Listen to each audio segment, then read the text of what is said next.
Hey, hey, hey. Good afternoon. I am dropping by to do a recording. I wrote a blog. Probably about 2 weeks ago, I did this blog, and it is really concerning me on how women today that are already doing everything keeps showing up in everything. And it's like just because you can do something doesn't necessarily mean you should be doing it.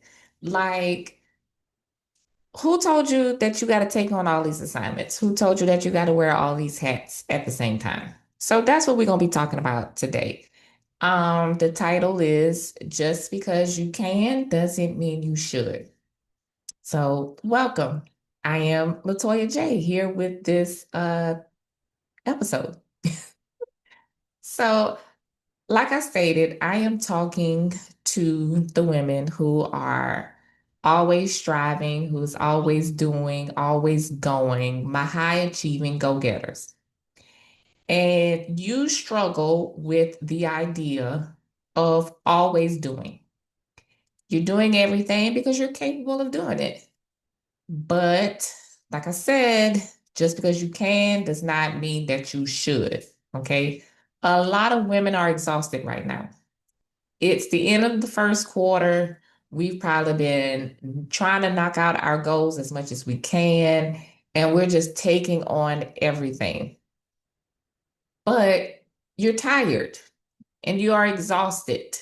And it's not because you aren't capable of doing all things. It's not because you're lazy. It's not because you're not motivated, but you have stretched yourself thin. And it's because you're doing all of these assignments that is probably not even yours to be doing anyway.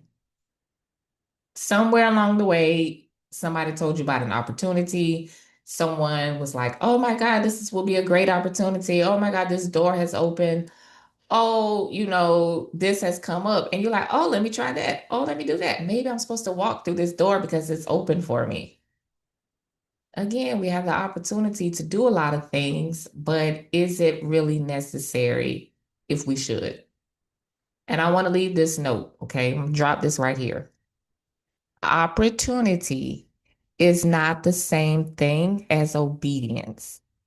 I think we confuse the two sometimes, where we feel like just because an opportunity comes about, that we have to just jump on it and do it. Now, granted, we all do want to be in obedience, right? We want to do the things that we are called to do. But that doesn't necessarily mean just because the opportunity came that we're supposed to do that in that moment. So, what we're supposed to do is we take everything, of course, to God in prayer. And we say, is this something that I'm supposed to do now? Or is this something for later? Because if He shows it to us, I'm pretty sure it is something that we are to capture. But the question is it now or is it later? Because you don't want to keep doing things just because an idea comes, just because an opportunity comes. Now you're taking on 20 different things at one time and you're burning yourself out because you're trying to prove something, maybe. You're trying to prove a point. You try to be in obedience. Your people are looking at you and they're congratulating you and applauding you, and you like that. So you want to keep striving. But it's like, did God even tell you to do that all once? You know, is that something we're supposed to be doing right now? So, yeah, I am here to disrupt the idea that you have to prove yourself. I am here to disrupt the idea that you are unaware of how to distinguish between now and later. And we are going to redefine what success looks like through the lens of wholeness and through the lens of purpose and faith, and not through performing or just doing.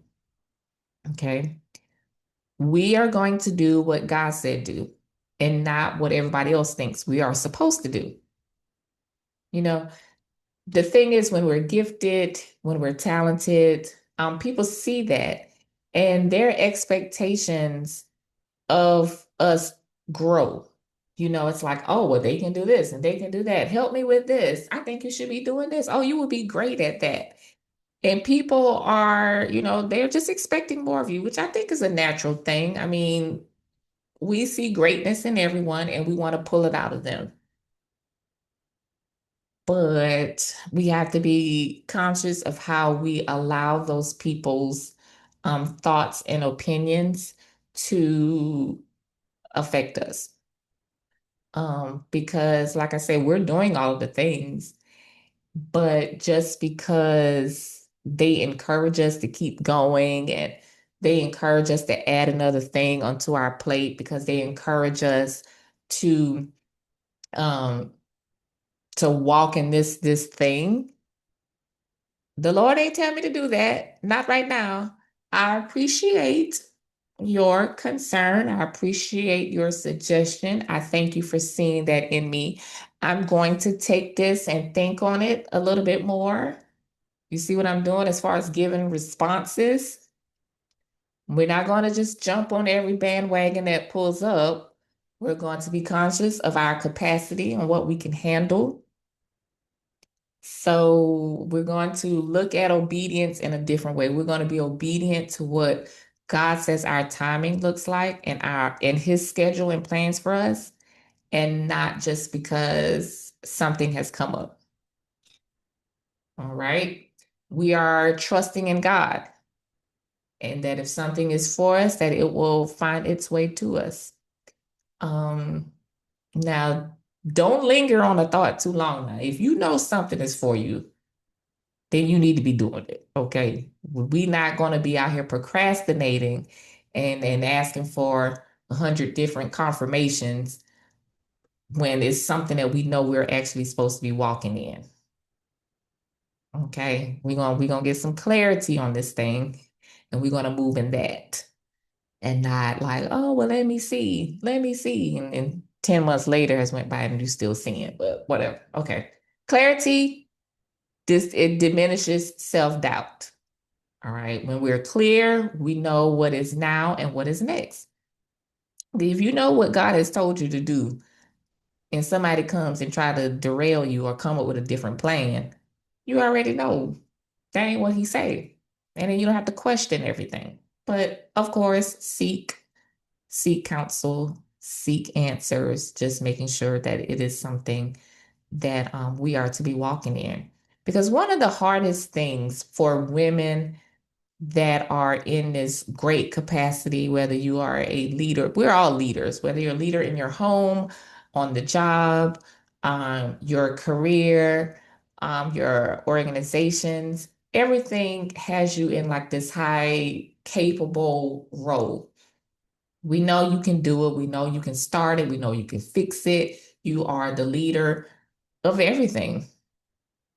But again, is it something that you are supposed to be tackling? Jesus had all power and he gives us, the same energy. He gives it for us and within. But we got to talk about alignment and restraint. We got to talk about boundaries. We got to talk about pacing ourselves. We got to talk about going back to his feet and sitting and seeking instead of just going and doing, right? We're not robots. We're not the Energizer bunnies. We don't just keep going and thinking that, oh, this is good. This is what the Father wants me to do. Maybe so, but please pause. Pause and have restraint. You can't be running around trying to meet every need, trying to respond to everything. Leave God and the Holy Spirit something to do.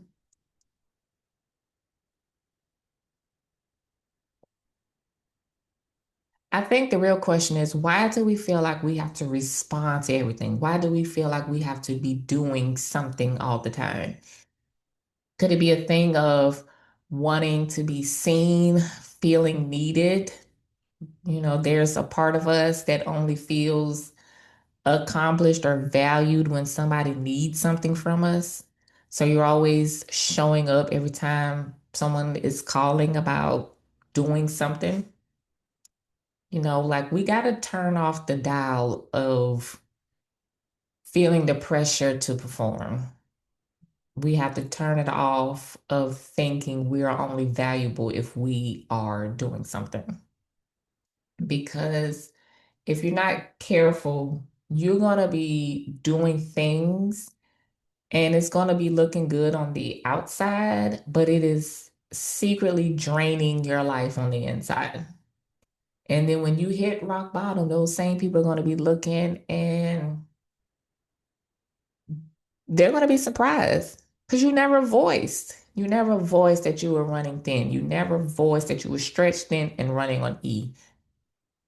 And all they saw was you just kept showing up. All assignments are not ours. Every task is not ours. Every task is not something that has to be done immediately. Some things can wait. Rest, sit down, rest. I think another issue could be is that we're comparing journeys. We're comparing ourselves to others because you're seeing everybody else building out things. You're seeing everybody else launching. You're seeing everybody else going hard in their careers. They look like they're the greatest mom and wife and family person. They have it all together. But comparison is a dangerous trap because it makes you feel like you should be doing more than what you're actually supposed to be doing. Like you may feel like we're in this together, like we are on the same path.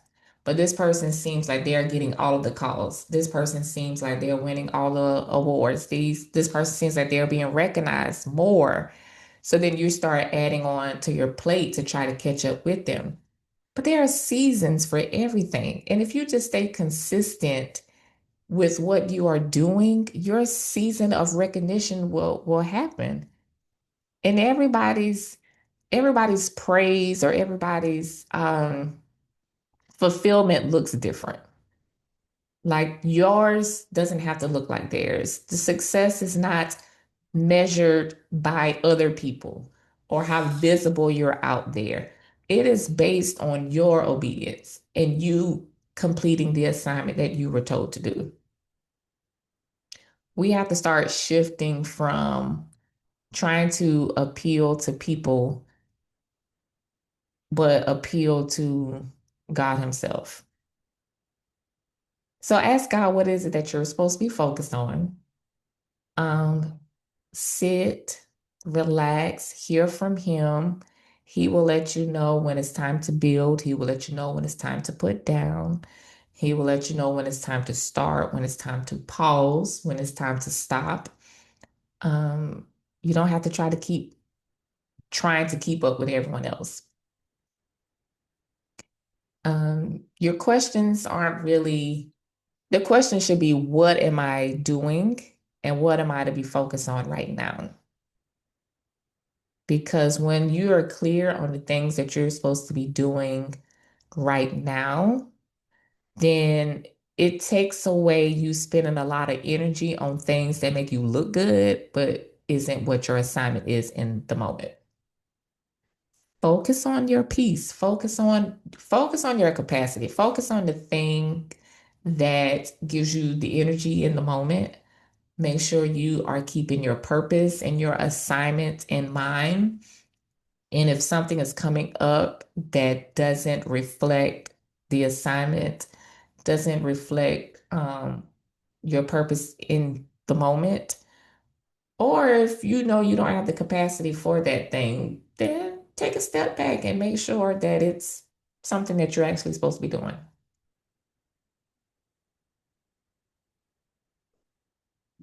Success is not measured in doing the most. Success is measured in doing it right. Real success looks like you are hearing God clearly, you are obeying what He is saying with confidence, you are moving in alignment, and you are showing up, giving it your all. Your energy is being expended in things that is purposeful and meaningful. We're not panicking. We're not stretching ourselves thin. Just because we can, it doesn't mean we will. We're not answering every phone call, showing up for everything. You are learning to be aware that your time and energy is precious to you and to others, those that really need something from you. If you know you have your family may be priority number one right now, right? And this career or there's something outside of that that just keeps asking you to show up.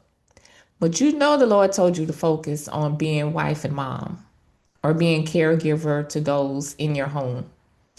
You can't keep showing up to the other things. Like you got to learn that it's a time and a place, and I'm not in that season right now where I can give that energy.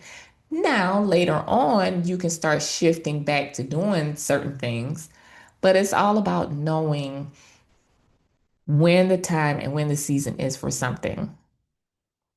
Don't go out here trying to prove yourself. Don't be out here trying to be superwoman. We taking capes off and we are doing only what God said to do. All right. So, I am a journaling person. I love to give journal prompts because I like you to sit and I like you to think and reflect and hear what God says and write it down so you can go back to it.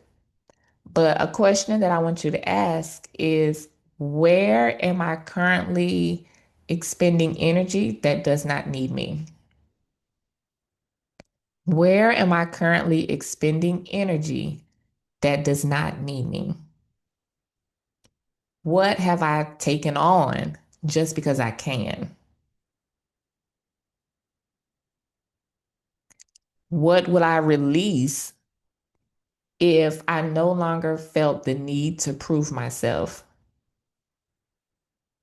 And what is God actually asking me to focus on in this season? All right, y'all got homework. There's homework to do. If this resonated with you or you know someone else needs to hear this because all high achievers probably know some other high achieving people, share it. Share it with them because they're probably doing the most too. They're carrying a lot of things that aren't meant for them. But if you want to go more into detail, like I said, there is a blog that reflects this. It's on my website, www.latoyaj.com /blog. It is the latest blog, and it does include, of course, reflection prompts and some steps that you can take to realign your focus. And again, I'm reminding you at the end of this that you do not have to do everything just because you're capable of doing it. Just do what God said.